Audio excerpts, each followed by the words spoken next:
680's Richard Southern joins us now. And Richard, it's a massive deal that reshapes the entertainment biz. So Disney is buying a big chunk of Fox.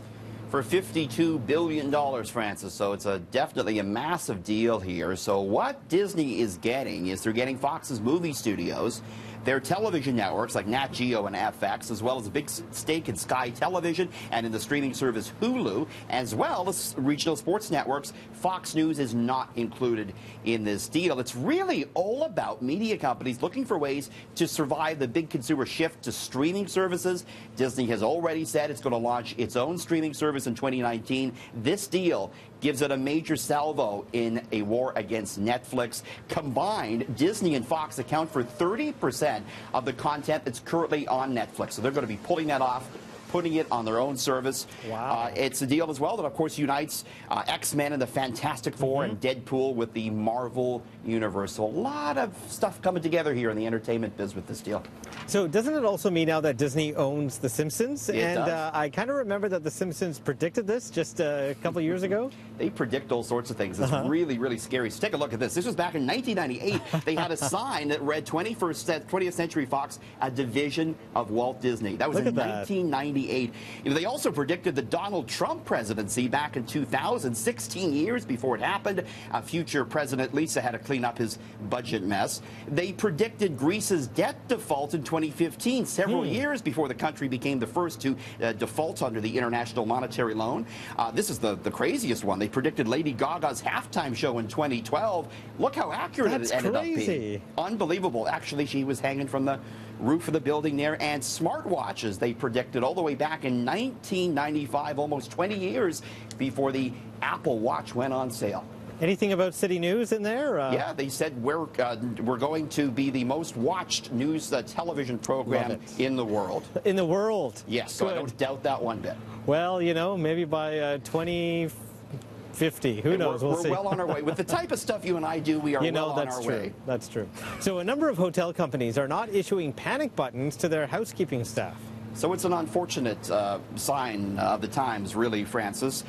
Workers' rights advocates have long fought for more effective methods for hotel employees to report and protect themselves from inappropriate behavior from guests. So, yeah, a number of big U.S. hotel chains now giving their housekeeping staff these panic buttons to immediately report a guest who makes an unwanted contact or an unwanted advance.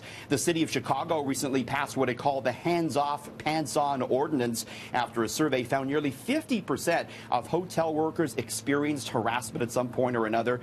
So these panic buttons, unfortunately, growing in popularity in the hotel business, Francis. So it is a sign of the times. The Miami penthouse is on the market, but cash is not what the seller wants. Yeah. You know what they're after? What? 13 bitcoins, specifically. Wow. We have 33 up there. It's 13 bitcoins that they're after.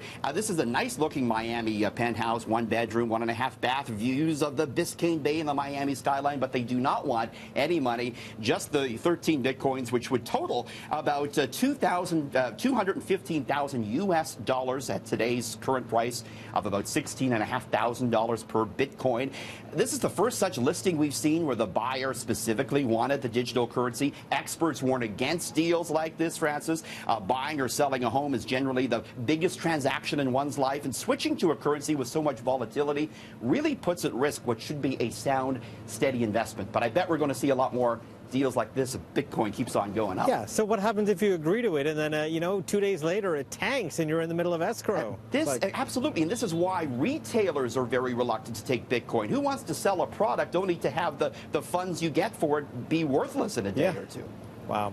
Well, the price of gas is on the move. How many Bitcoin are we, is it going to cost us to fill up? Yeah, it's getting up there, but good news tonight because we're going down 2 cents here in the GTA come midnight. That'll bring the average to about $1.19.9. We're still paying vastly elevated prices for this time of year. This is the price, though, come midnight that should hold into Sunday. And, of course, 680 has gas price updates at 9 and 39 after every hour in the afternoon, so do check that out. All right, sounds good. Thank you, Richard. Thanks, Francis. See you tomorrow. And you too. And our next half hour of City News begins right now.